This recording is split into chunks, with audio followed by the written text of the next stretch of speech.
So, we're in 2022. Does it feel any different yet? So Sonic's 30th anniversary was last year, and it fucking sucked. No big releases to celebrate, NFT man crossovers, and Sega rushing their partner companies to put out an unfinished product example number, what, like 5 now? While there were some great moments in there, the Symphony was amazing and the Minecraft crossover was the best 3D Sonic we've had in years, overall I give the year in review a big fat meh. 4 out of 10, could have done, like, way better. That's no good. But hey, fuck that 2021 shit, we're in 2022 now, baby. It's Sonic's 31st anniversary. And Sega are pulling out all the stocks for this one. I mean, we're getting everything. From a brand new game, to a big budget movie, to even a Netflix show. For any other franchise, that's a slam dunk of great content to expect this year. But for Sonic... well, I think you know why I'm not willing to assume quality. So what have we actually got coming up this year? Well, we've got another classic Sonic games re-release, a sequel to one of the biggest pieces of shit I've ever seen, a Netflix show made by these people, and an experimental 3D Sonic game made exclusively by Sonic Team. All those have such a good reputation. My favourite part about the whole year though is definitely going to be certain unnamed creators genuinely thinking that sticking these fucking obviously fake reaction faces in your thumbnails will draw in more views. Ricardo, you're a fucking Sonic channel. Nobody with half a brain cell thinks Sega actually dropped news that makes you go, ugh.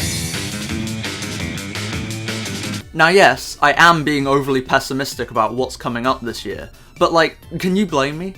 I hate to be that Sonic fan that reminds everyone of the franchise's many failings, but look, I'm an optimist and a realist. I have good reason to be concerned, okay? They fucked up classic re-releases, they fucked up modern games a fuck ton, they fucked up movies, in my opinion, but no, it's actually really just dog shit. Look, point is, Sega have given me more than enough reasons over the years to be concerned about every major Sonic project coming out this year, and damn it, I just want to express an opinion or two. So that's what we'll be doing today, going through Prime, Origins, creatively named sequel, and Frontiers, and explaining the many reasons why Sonic in 2022 will likely suck. See, I did that epic thing where you work your title into your video. Give me a gold star, I'm a fucking genius. Oh, also, 2 quick disclaimers. 1, despite what this video might lead you to believe, I actually do quite like Sonic. I like the characters, I like the world, I like a lot of the fan-made stuff. I just don't usually like Sega's competency level, and that doesn't look to be changing much this year. 2, please don't comment any shit like, oh well that's just your opinion, because no shit, it's just my opinion. Be excited for what you want, be concerned for what you want, scream like a fucking ape at the mere sight of Sonic running, I don't care. Have whatever opinion you want, this is my personal thoughts on everything Sonic releasing in 2022, take it or leave it. Anyway, with all that said, let's get started and jump right into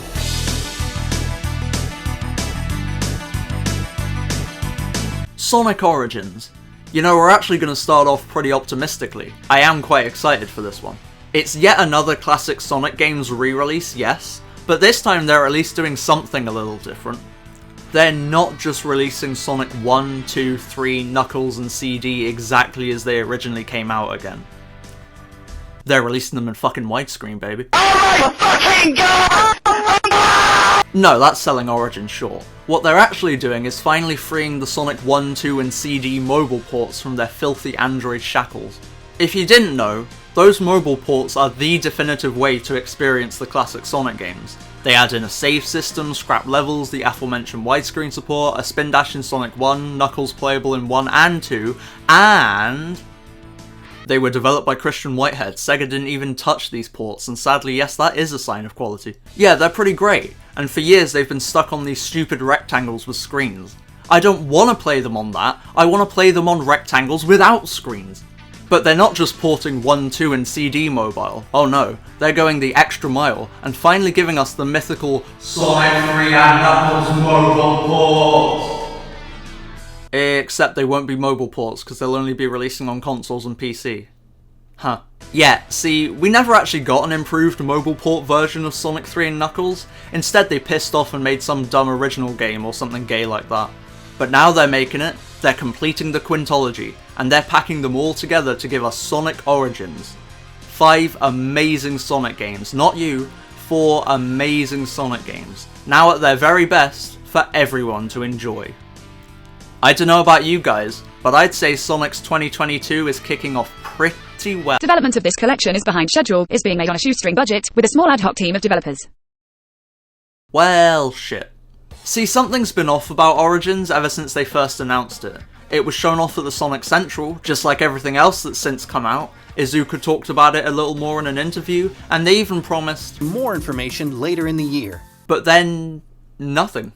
Seriously, we haven't heard a peep about Origins ever since that announcement period, which is made extra weird since we've seen a full-length trailer for the Sonic game coming out this November, and yet nothing for the game apparently releasing before April? Yeah, something fishy's going on here. Smells more like egg than fish to me. Now Zippo, famous leaker and liar, came out with a post a few months ago, detailing how Origins is going through utter development hell, and that the rush to get it out before the movie is doing more harm than good. Now yes, Zippo doesn't have the greatest track record, and no, you shouldn't just believe rumours because some leaker says so, but it's fucking Sega, man. Come on, it'd be more of a shock if they weren't rushing a Sonic game out. 06, Rise of Lyric, Colors Ultimate, this company has proved time after time that they don't give a single shit if their Sonic products are finished. They know it'll sell anyway. And that first Sonic film made utter bank. Sega are not missing another opportunity to capitalise on that. It's quite smart, really. Re-release the most critically praised 3D game, re-release all the 2D ones people love, chuck a spin-off in there, and boom, hey, now you've got a ton of marketable products the dumb little kiddies can ask for after they come out of their Sonic 2 screening. Who cares about quality, right? As long as that parent buys that Sonic Colors copy, it was all worth the complete lack of respect the series will get by the kids that do grow up on this unfinished shite. You made some money, Sega, that's what will keep your brand going long term. I'm not making any of this up, by the way. Iizuka just outright said that this is why they're re-releasing Colors and the classics. It's to make Sega another quick buck. Fuck this company. So yeah, that's what you can expect from Sonic Origins. A rushed, broken, pathetic mess that'll just waste some disk space that could have been used for an actually loving remaster of the classic Sonic games. It'll drive Sonic's reputation down a little more, it'll still sell incredibly well, and fans will continue outclassing Sega and releasing actually good mobile ports for completely free. I mean, I'm happy to be proven wrong, just like with all of these projects, but they didn't even have widescreen 3 and Knuckles gameplay to show in the announcement trailer, man. We both know I'll be proven completely right. Ah well, at least there'll be some Sonic game to waste our money on after we see the movie. Actually, speaking of the movie,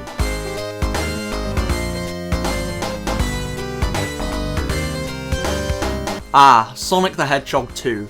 A name just so inspired and creative that they already used it that one time. Japan's name's fine. Fucking great, actually. Why don't you think English-speaking people will show up to a film titled Sonic vs Knuckles? I'd watch that. Although maybe not if it's written by these people, cause hee it's time to complain. I fucking hate the first film, it fucking sucked. Yeah, I didn't like Sonic Movie 1. It's insanely generic, it's painfully unfunny, and everything it tries to adapt it fails at more spectacularly than poor Sega ever could. I won't get that into the film's many problems today, because I'm actually planning a multi-hour long analysis of the thing later down the line, so I'll save most of my complaints for then. All you really need to know for today, and why I'm not excited for the sequel at all, is that Sonic the Hedgehog 2020 was written by people who only have faint memories of Sonic. They didn't do any research while writing the film. Sounds like a bad idea, right? And that maybe they should have actually looked into what they were adapting? Yeah, well I fucking thought so, but apparently this whiny little child acts just like the cocky, adventure-seeking hero we're all used to. Fuck you for making this film a success, now we have to suffer through another one. Of course, I'm exaggerating just a tiny little bit. I don't hate any of you for making this dogshite successful. So now we're on to the sequel, and yeah, writing that literally doesn't know Sonic. Oh, I'm sure that's gonna mesh spectacularly with the many more elements they're dragging in from the games this go around. It's not just the writing I'm having problems with this time though. What the fuck happened to the designs? It's not a massive difference, but they're noticeably tweaking their look in ways I'm not sure I like. We're getting into some kinda uncanny faces here. I think it stems from the fact they're making Sonic and Tails just a touch less similar to the game's look. Ears less triangular, muzzle a bit shortened, eyes made a little smaller. Hey, hang on, I've seen those differences before. You fuckers said you'd stop making him more realistic. trying to slowly condition us into liking this shit. You've shrunken his nose, I know what you're fucking doing. Tails has much the same issues, just some bizarre proportion tweaking. You got him perfect the first go around, what are you doing? Knuckles is fine, probably because we don't have a first movie reference for him. Though if you compare him to that Echidna tribe, he's definitely got the same stupid proportion tweaking. It's really baffling me why they're doing this. I mean, sure, everyone's moving more cartoonily now. I noticed a lot more squash and stretch in there. But you didn't need a whole new model to do that, just animate the first one better. The props they used in those set photos look great, what the heck happened during post? Speaking of Knuckles, hey, he's a thing in this trailer, complete with a super sexy voice and everything. Do I look like I need your power? I wouldn't say he's sexy. I don't think I'm going for that. Liar! Doesn't sound anything like we're used to with a Knuckles voice, but hey, I don't mind that. I'm much more open to going with a different voice direction for a character than I am completely rewriting how that character thinks and acts, along with all their motives and wants in life, as I'm sure most people would agree with. Better than the Lego movie, my fucking arse. Fuck right off. But anyway, yeah, Knuckles is here, catching Sonic mid-spin dash like the fucking badass he is. Well, that's what blind people would have you believe. If you actually watch the footage presented, and take away the nostalgia-goggled screeching, you'll notice Knuckles has his own red sparkling energy, and nobody's called this out as a problem. You guys know why Sonic was given that energy, right? It's because they wanted him to turn Super Sonic in the final battle, then pussied out at the last second and needed to replace it with something. It was never some integral part of the character, it was a band-aid on an issue they made for themselves. So now that we're in a sequel where they won't have these adaptation issues, as they've already established the universe and its rules, why the fuck does Knuckles have it too? It'd actually be really cool if he caught Sonic mid-spin dash, I'd get behind that. He's not catching Sonic here just because of his raw strength, he's got his own stupid sparkle shite, that's what's letting him catch Sonic here. Do I look like I need your power? Yeah, apparently you fucking do, because you've got your own version. But hey, not everything's bad in the trailer. I mean, hey, look, we've got Gun. GUN are in the movies, guys. I mean, they are seemingly ran by that pasta bowl military guy. Have you tried their never-ending pasta bowl? Meaning what actually happened was the writers retconned that generic government from the first film into being something from the games, likely because they didn't know it existed before. But hey, I'm sure that's nothing to be worried about. In other news, here's a Chaos Emerald that wasn't remotely hinted at before. Well, not quite actually. Considering the Eggman tricks Knuckles stuff they're taking from 3 and Knuckles, this is more likely to be the Master Emerald. Still a little small, you know, usually it takes a whole Eggmobile for him to carry it, but hey, that is nitpicking. It's not like it was anyone's job to get this right or anything. Speaking of that Master Emerald, considering how close we were to getting Super Sonic in the first movie, and now they're pulling in everything from Tails to Knuckles to even a game-accurate Eggman. Ooh, wow, we needed a whole film to get to this point, you fucking cunt. We're absolutely getting Super Sonic in this film. I would be willing to bet a whole $2 on that. And seeing how it would be a little overcomplicated to introduce the Master Emerald and 7 other little gems all in one movie, they're probably just going to simplify it and make the Master Emerald turn Sonic Super. I actually don't mind that at all, in fact I think it's the smarter way to do things. Make the Master Emerald turn Sonic Super and then shatter it into 7 smaller gems at the end so you can set up the Chaos Emeralds for a sequel, which I'm pretty sure is what they're doing. Also, very random observation here, but why is this shot more zoomed in? It doesn't add anything and it just feels really claustrophobic since we're used to the more zoomed out version. Also, wait a second, I literally just thought of this. Why is this fight actually even happening? Remember in the first film when Sonic could go faster than the speed of time, like whenever he wanted? Why not just do that and outrun all of Knuckles' punches? Guess your goofs forgot about that one, huh? Oh, whoopsie daisy. So yeah, that's my take on Sonic the Hedgehog 2 so far. I'd be more excited to finally see Sonic, Tails and Knuckles all on the big screen together, but me personally, I like my characters to be written in character, so unfortunately I'm gonna have to pass on that misplaced excitement. Just don't tell me I'm a fucking nitpicker, okay? It is people's job to get this stuff right, so when they fuck it up to this magnitude, why shouldn't I be allowed to call them out? Everyone was happy to complain when it didn't look anything like Sonic, but now that they've got it about half right, how dare we complain any further? We're just being toxic fanboys at that point. I don't even know what straw man I'm meant to be talking to at this point. I just really hate where they've decided to go with these movies. You should be thanking me, actually. At least I cut out my big paragraph about Eggman not looking right. Oh, I see no difference? Yeah, well how about this, and this? Anyway, let's manage to piss off even more people as we talk about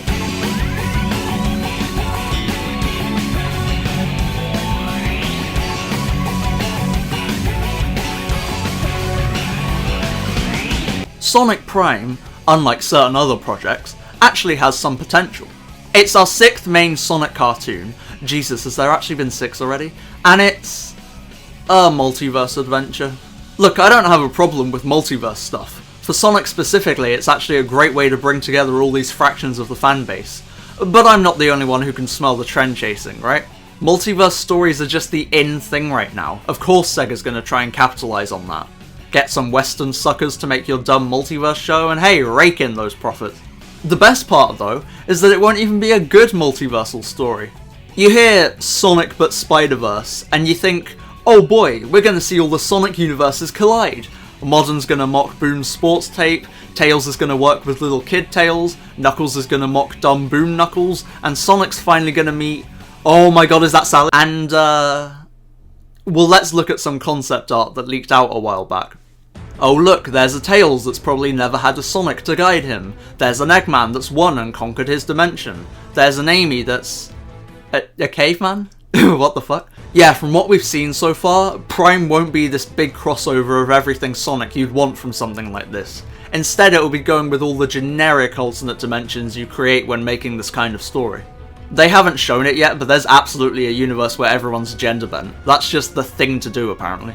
Now yes, I am basing a lot of my thoughts on leaked concept art, and mostly because we have nothing else to go off yet, but the fact that this was drawn at any point in development at least gives us some idea of what they want to do with Prime, and it's just not jiving with me. Yeah, I suppose we could still be getting all the actual cool multiverse stuff, and it just magically hasn't leaked out yet, but what's more likely? That everyone who's been very public about working on this series hasn't let a single thing slip about Sally's return? Or that the show's just going to feature alternate takes on the normal Sonic crew and we actually do largely know what it's going to be like. Plus, they made Sonic do the L, and that is not okay. Actually, speaking on Sonic's look quickly, what the fuck are these? They look really bad, like surprisingly bad. I'm sure it will be justified in the show as Sonic needs these to travel dimensions or something, but right now they just come off like Wild Brain redesigning Sonic for the sake of standing out, and by now I'm sure you know how I feel about that. Now, moving away from specifics and touching on the broader look of the show, they're going 3D again. Now, a 3D Sonic TV show could work just fine, the Unleashed opening is solid proof of that, but this is Netflix budget 3D. I don't know if you've ever seen a Netflix budget 3D show before, but, well, it's not bad, but it's certainly a far cry from what Marza can do. I was hoping after Boom's colossal failure they'd decide to go back to 2D, especially since Tyson Hess has spent the last few years proving just how amazing Sonic can look in 2D. But well, go with whatever's cheaper, right, you corporate bastards? Now, interestingly enough, they've mentioned that Sonic will be going on a journey of self-discovery and redemption in Prime. Certainly intriguing, though I'm always a little hesitant when they try to expand Sonic's character too much. As a fan, I obviously want to see more depth for Sonic, especially in a TV show, but usually when they try to expand him too much, we end up with "Wow, I'm alone, let me say out loud that I am sad and alone before running in circles like a fucking hamster." I'm much more mixed with Sonic Prime than I am other projects in this video. Like, Origins might not even function, the movie's gonna be shit, and Frontiers, well, we'll get to that in a minute, but Prime's leaving me pretty 50-50. On the one hand, we have a competent team that obviously has a passion for this character, otherwise they wouldn't have shown up at the Sonic Central. But on the other hand, we have a concept that feels birthed out of trend chasing, and doesn't even seem to be the best version of itself it could be. I can see the potential in Sonic Prime, I really can, but I can also see the many opportunities they seem to just be brushing aside. We'll just have to wait and see with this one. I'm pretty sure I'll be making a follow-up once we get an actual trailer anyway. Either way, I have no doubts we'll get a good, entertaining show out of Sonic Prime. Whether or not that show will be everything it could have been, that's what remains to be seen. For now, I'd say I'm pretty cautiously optimistic.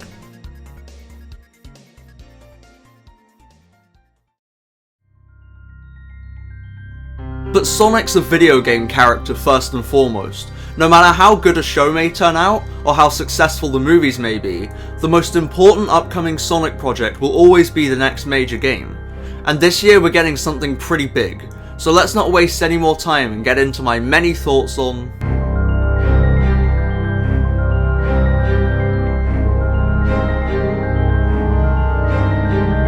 Sonic Frontiers.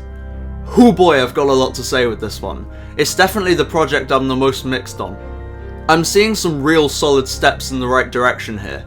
Things like the bigger budget and Ian Flynn writing are really good, but then things like this guy directing again, and that lovely display of absolutely zero idle animation, well that's a little more worrying. It's a real mixed bag of emotions here, so I guess let's just jump right in. So as was leaked to utter shit, the main draw of Sonic Frontiers will be experiencing Sonic in a big fat open world environment, or open zone as they're calling it. The world itself, officially named the Starfall Islands, is fucking breathtaking, honestly. Those sweeping landscape shots, combined with that almost angelic music, make this place feel so magical.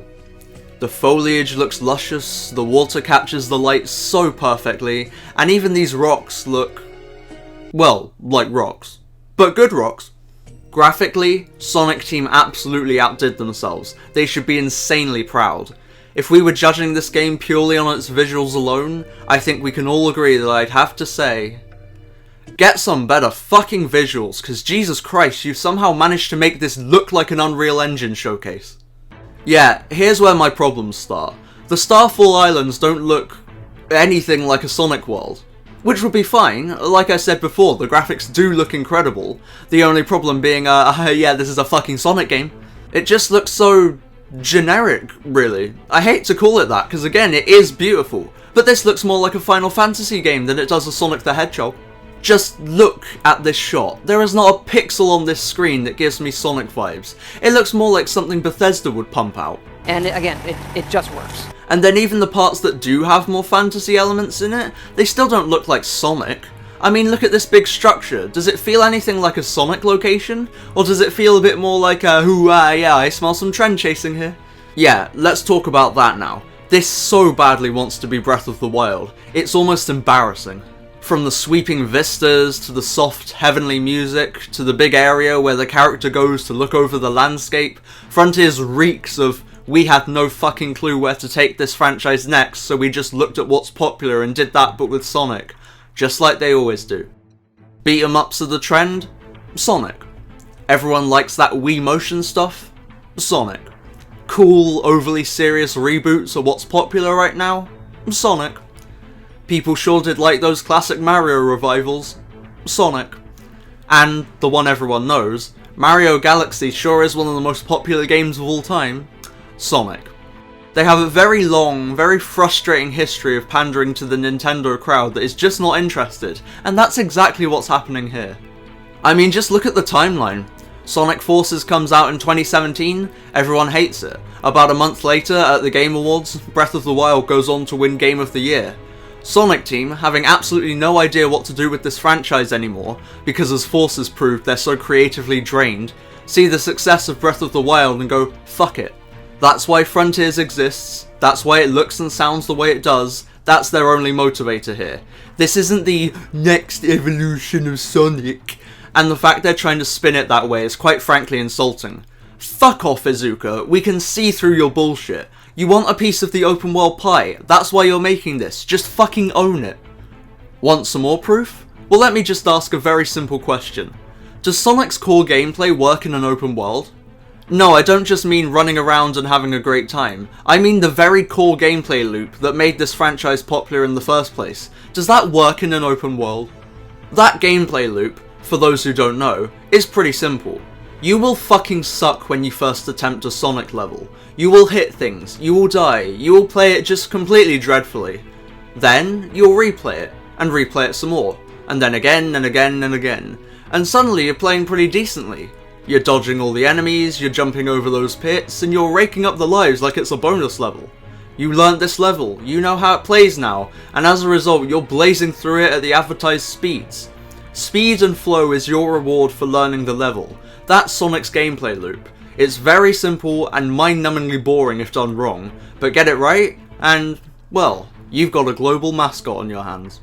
So, knowing what Sonic's core gameplay loop is, I again ask, does that work in a big open world environment? Will there be any platforms you need to learn the timing of? Any enemies you need to learn the patterns of? Will there be anything like that? No, there fucking won't, because it's all open! You can't put anything that requires much learning in an open world game, because it's an open world game. Developers cannot possibly know how you might approach any given challenge, so it all has to be designed to be so easily beaten. In Breath of the Wild, where do you get those tough puzzle challenges? In smaller spaces where they can control all the variables. You don't get any of this stuff in the bigger map.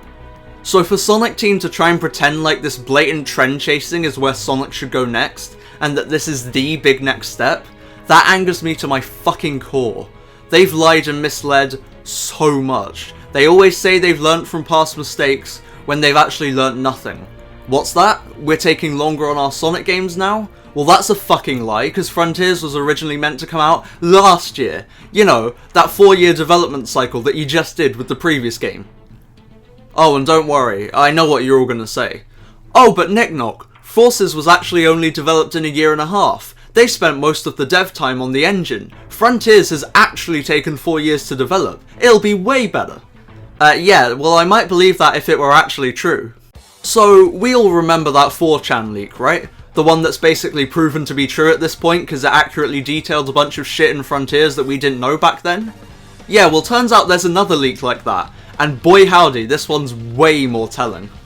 So, back in late 2019, this user posted about doing an online survey to help decide the next big Sonic game. Now, I know what you're thinking, well that's total bullshit then, right? They'd already started working on Frontiers by then, they'd figured out the setting, maybe even given it the Starfall Islands name already, and were actively developing the— 1 is a new Sonic game set in the Starfall Islands. Hang on, 1 is set in Starfall Islands? But they've still got other concepts they're debating going with? All the way back as recently as November 2019? No, that can't be right. This person must have just happened to guess the name or something. A new free-roaming action-adventure game. Thrilling graphics, skyscraper-sized Titan boss battles, adventure through vast terrains and explore the Starfall Islands. Well now. So, I'm not saying this is definitely true or anything. I suppose there's still the chance it's just a bunch of lucky guesses. But there's a lot of stuff that lines up here. Even more when you look at things that haven't been confirmed yet, but do line up with other leaks we've gotten. It's the fact they guessed Starfall though, same exact spelling and grammar and everything. That's such a 1,000,000 to 1 chance. Now, if this is all fake, then fucking congratulations leaker, you fooled me. But if it's true, then that would actually explain a lot. Why haven't we seen gameplay yet? It's because they've only been making it for 2 years. Why are they being so cagey with what they show? It's because most of it's probably not even done because again, only 2 years. Why did they delay it by a whole year? Well, it certainly isn't just to polish it up like they implied, because as Sonic Mania showed us, if you want to do that, you get a couple months maybe, you don't get a whole year. Now, if the game was, say, barely functioning right, and had noticeable pop-in and frame rate issues, then that would be a good reason to push it back by a year. Now, I'm not ready to write Sonic Frontiers off as bad just yet. They do have that whole extra year to get it, well, functional from the looks of things. However, until I see some raw, uncut gameplay that actually shows how well this game is performing, and if it even looks any fun at all, I refuse to buy it. I just won't.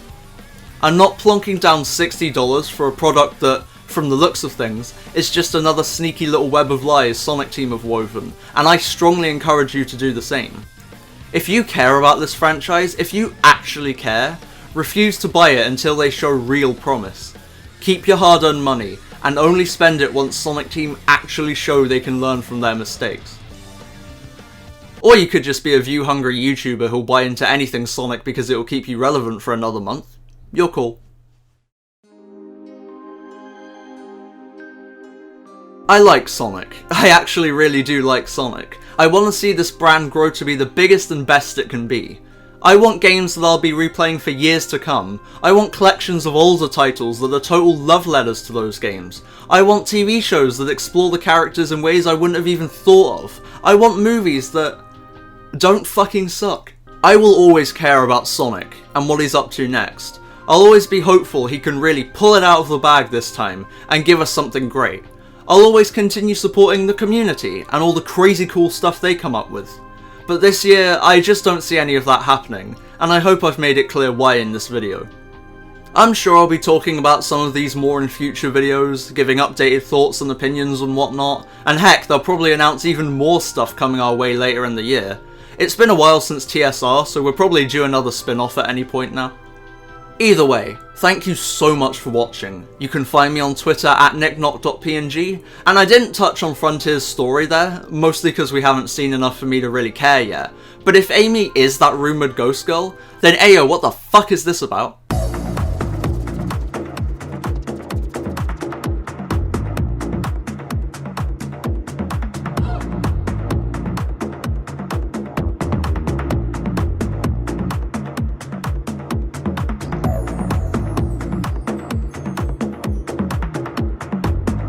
Also, this part kinda reminds me of something. I can't remember. Oh no.